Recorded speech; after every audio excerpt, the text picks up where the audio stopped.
Human rights activist Omoyele Sowore has listed 15 critical demands from Nigerians as part of the upcoming Days of Rage protest. The protest, tagged "End Bad Governance in Nigeria," aims to address the country's governance challenges. According to Sowore, a former presidential candidate of the African Action Congress, the demands were compiled from inputs received from Nigerians participating in the End Bad Governance in Nigeria protest. The demands are directed at President Bola Tinubu's administration and are considered non-negotiable by protesters. The Days of Rage protest scheduled for August 2024 have been preceded by the demands published by Sowore on his X account. The 15 demands from Nigeria include a call for the President Tinubu administration to do the following. But for the basis of this conversation, today we'll look at the number 5, the 5th demand. And the demand says, release Mazi Nnamdi Kanu unconditionally and demilitarize the Southeast. All NSAS and political detainees must also be released and compensated. Let me start with you, Chizzy. What is your take on this?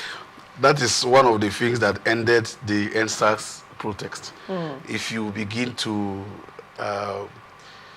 get it, you see, Nigeria, we are more ethnically biased than we think we are or that we claim we are. Yes, of course, I will call on the government to release Nnamdi Kanu. But that shouldn't be part of the demand for the protest, so that it don't bring down lower than the protest to what I will ethnic divide.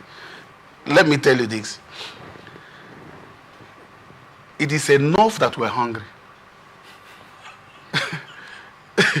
It is enough that Nigerians are hungry.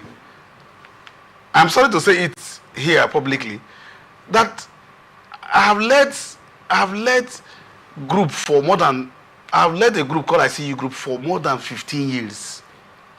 And yet, I was running to beat up this place because my car is done and it's gone.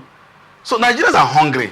Sorry about that. No, don't sorry me. It's for us to, because it is not for poverty of what I can do or what I can create. It is because the policy does not even favor you. Who does that? This thing, so the hunger itself is enough point. We don't need 13 points. We just need that, look, bad governance and hunger is enough for us to go and protest. All of those points, so that you don't reduce it to certain things, or you are trying to curry favor. Now, the APC government is saying, probably the point you've made could be one of the reasons why the APC government is saying, particularly after their National Working Committee had meeting with the APC Governors Forum, they came out to say that they have gone through the list, that it's politically motivated, that they are not, this list is not addressing hunger in the land, but it is, everything here is politically motivated, and it's something that will be done through the Constitution and through legislative means. That's it. So it's that the points listed cannot be implemented immediately. Now, in your own opinion, Chizzy, you are saying that the 15-point demand is unnecessary. It should just be about hunger. And bad governance. You know, right. That is what we should happen. But when you look at the points that are being stated here, bad governance, when you look at it, you can also categorize these things into bad governance. No, see, it is bad governance that has given birth to those things. It is, you see, address the murder case, the matter. It is bad governance that has given birth to that. As a father, if I cannot provide for my family, they will not go to school. Okay. They will not feed. They will not transport. Those are items under that. All right. That's because I have not provided for. And because I didn't provide because I don't have a job. All right. Fair enough. Honorable Ann, what is your take on this 5th point? Release Nnamdi Kanu unconditionally, demilitarize the Southeast, and then the NSAS and political detainees should be released and also compensated. Choma, thank you so much on this particular topic. I think on different fora, I've really reacted on issues with regards to Nnamdi Kanu's incarceration. Let me start with the last submission, which is the NSAS protesters on the 20th of October 2022 precisely. The Bible said that a man who cannot provide for his family is worse than an infidel. And at the state where Nigeria is, what led to the NSAS protest come to talk about? It was also as a result of impunity in the highest order. When those who took oath to defend and safeguard our lives and properties, continue to become tools to continue to, give to the citizens excruciating pain. Today, we see what is happening among the political class. The few political class, I continue to tell you that over 100% of Nigerians, 93% are full Nigerians who are non-office political holders, while the remaining percentage are the few political office holders. And just these few political office holders are the ones that go about with tons of security personnel. Some of them, you see just one political office holder has over 8 to 9 heavily armed policemen. And you continue to ask, why should somebody, just because you are a political office holder, continue to go about with multiple escorts and the rest of them? Is it that these escorts are aiding and abetting you in, misappropriating or carrying away our funds, or that they are safeguarding you against the people that you are supposed to be relating with? Because come to think of it, look at the level of economic hardship that Nigerians are going through, and as well as the economic sabotage that the Nigerian government today are confronted with. I want to take you a little back.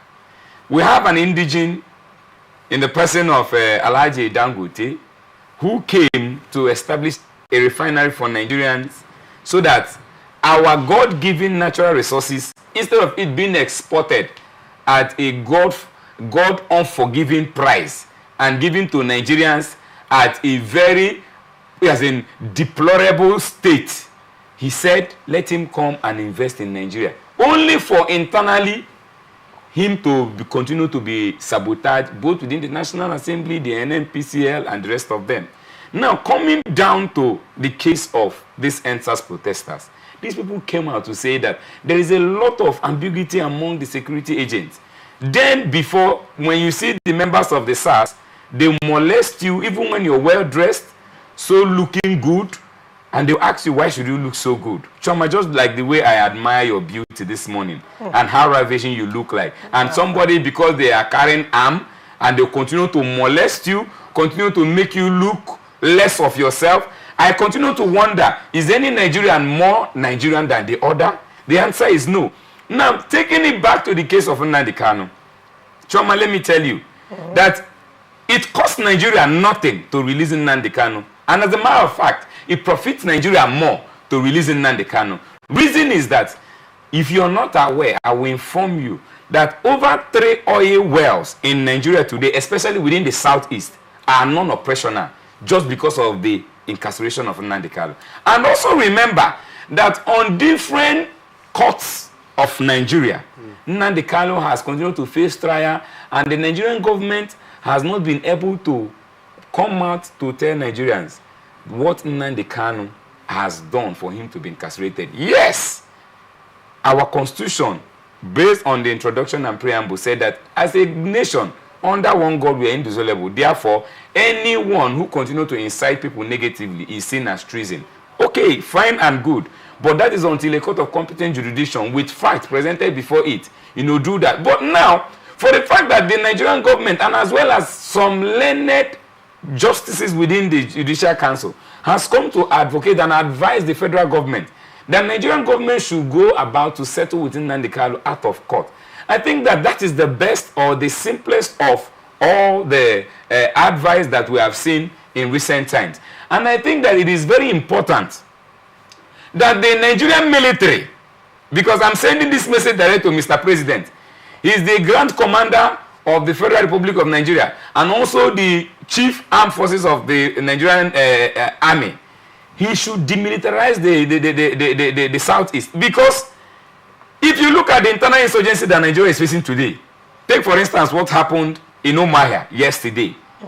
Some unknown gunmen had an exchange with the security personnel. Why does these things continue to happen? You now ask yourself, as in 1999 to 2011, was Abia State in this state? You know, you ask yourself again, even the so high demanded Boko Haram and the all sort not that we continue to witness within the Borno state and the rest of them, we have never seen the military architecture within this state as it is within the whole Southeast. Yes, I want to applaud Mr. President. Let me also use the opportunity to tell Mr. President kudos for giving assent to the Southeast Development Commission in terms of trying to rebuild, the Southeast zone, because you understand that there's a lot of economic challenges that the Southeast has continued to face, which has continued to truncate even those who are in government, to be able to micromanage or harness the natural resources that Nigerians are blessed within the Southeast. Take for instance, in kaolin, in zinc, in iron ore, and some other natural resources. But today, the Nigerian military, having their weapons and all their ammunition here and their heavy weapons within the Southeast, you ask yourself, is Southeast Gaza Republic? Is Southeast Israel? Or what they call it, Afghanistan?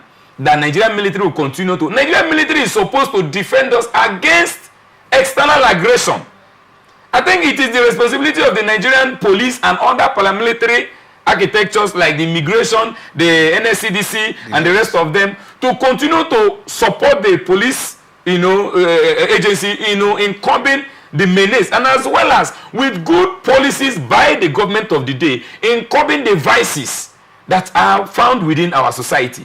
So I think that it is profitable for Nigeria to release Nnamdi Kanu, as well as it costs them nothing, and as well as to release all those who were incarcerated during the NSAS. And again, I want to submit lastly that Mr. President was part of those who also advocated for protest.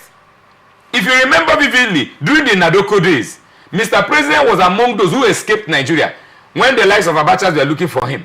So I think that it will be uncharitable for Mr. President to continue to, tell Nigerians we shouldn't come out to do what the Constitution has given right to the citizen to do, which is the least of them all, protest. So there is need for them to adhere to all the, just like my brother said, I wouldn't want us to continue to say religion or whatever. We're talking about Nigerians, because even a man from the Southeast and a man from the South and a man from the Northwest are also going through the same pain and challenges that Nigerians are going through. And the same challenges that Nnamdi Kanu's incarceration has caused is also causing tension even in the North, if you are not aware. So just like the same way Ezazaki was released, just like the same way Omoyele Sowore was also released, just like the same way every other Nigerian were all released, there is need for Nnamdi Kanu to be released. Thank you very much. All right, Chizzy, now you made mention of ending bad governance, and you also talked about hunger should be the focus of the protest.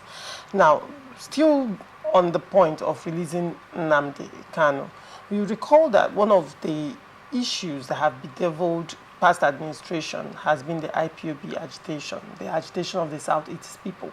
You can't sweep that under the carpet, can you? Because when you recall amnesty, NNDDC and amnesty to the South came as a result of agitation. They agitated, and to a large extent, Goodluck Jonathan was able to extend, even though he carried over the vision of Yar'Adua. And to a large extent, the agitation in South was quelled and bloodletting stopped. Miyetti Allah president was incarcerated and he was facing charges of treason. And when Tinubu became the president, the charges were dropped and he was released. Sunday Igboho was, I think he was either in Kenya or so. He was there on exile. He came back as soon as Tinubu became the president. Sowore as well. I can go on and on to tell you people who had issues as a result of similar matters. And now they are walking free. The question would be, why not Southeast? why not extend the same magnanimity to the Southeast, considering that to a large extent, it will, engender cohesion. It will give a sense of belonging to the people of the Southeast. This is one cry. And the issue of Nnamdi Kanu, to a large extent, has led to a lot of crisis in the Southeast. Talking about, initially they said it was IPOB, and then afterwards Simon Ekpa came out, and then ESN, the Eastern Security Network, started, and bloodletting started. After the Eastern Security, particularly in Imo State and the Hiala, going to Anambra, you see the Omoma, and then Governor Odema brought his own Ebubago. So I'm surprised you get to know those names. Why wouldn't I know? I'm a journalist. I read, I research, and I visit. Absolutely. So now, in the Southeast, a lot of killings are going on that are not even being put out there in the press. Okay. Won't this, to a large extent, not only endear the government to the heart of the Southeasterners, but also to a large extent, quell insecurity in the Southeast? Okay. Chioma, what I have said is not that releasing Nnamdi Kanu shouldn't be done. That's not what I said. It shouldn't be the focal point of the protest. The Bible says that a king protects the stability of his country through justice. Through justice. See, all of these things came because of bad governance and injustice. Absolutely. That's what I'm saying. That if you have justice in this country, I will tell you that nobody in this country will want to even go. That's what I'm just saying. That's why I said, let us hammer on the same thing. Like you said, the South started their own war. When they gave it to Jonathan, we stopped. As if we were all looking for presidency. There was peace everywhere. There was peace everywhere.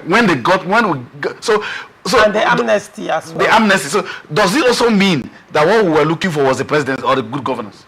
The question would be, why is it that the government only responds to violence? That is the bad governance that I'm talking about. The violence is even brought about by their own, the bad governance I'm talking about. It is because of the bad governance. I have said so, that when we were talking about INEC, I said INEC should play by the rules. If you do that, the people will not be arguing. For instance, if somebody knows that he went to exam and wrote an exam, you see how all of this education fell to where it is now. It's because I go to the same interview with you. I know you weren't in the interview, and on the day of employment, then you are employed. Then I will do everything to get my own money. That's just it. So what I'm saying is that let us hammer on good governance and the hunger in the land. Nnamdi Kanu, of course, he has said something. The court has brought Nnamdi Kanu. They've gone to one court or the other. You have released people. So why didn't you also release him? That's not even an issue. For me, it's an issue that we should even talk about, because that is an issue that is supposed to have been done long ago. But since it has not been done, so should it be talked about? It is not done because we do not have good governance. It is not done because there's no justice. It is not done because, you see, that's because it's in Nnamdi Kanu. There are so many persons in every ethnic nationality or hamlet that are being locked like that. So if you bring justice, people will give to, somebody quoted, a minister quoted that they went to the prisons. In fact, I went to prison, I did a research on prisons. And then you find out that 70% of those who are in prisons are waiting trials. And 70% of their waiting trials do not know why they are there. Not even tried. Not even tried. So justice is the thing. Let us say, okay, for instance, if you go, what has Nnamdi Kanu done? Say, my people, I want my people to go because the country is not doing anything for us. That's the thing he has done.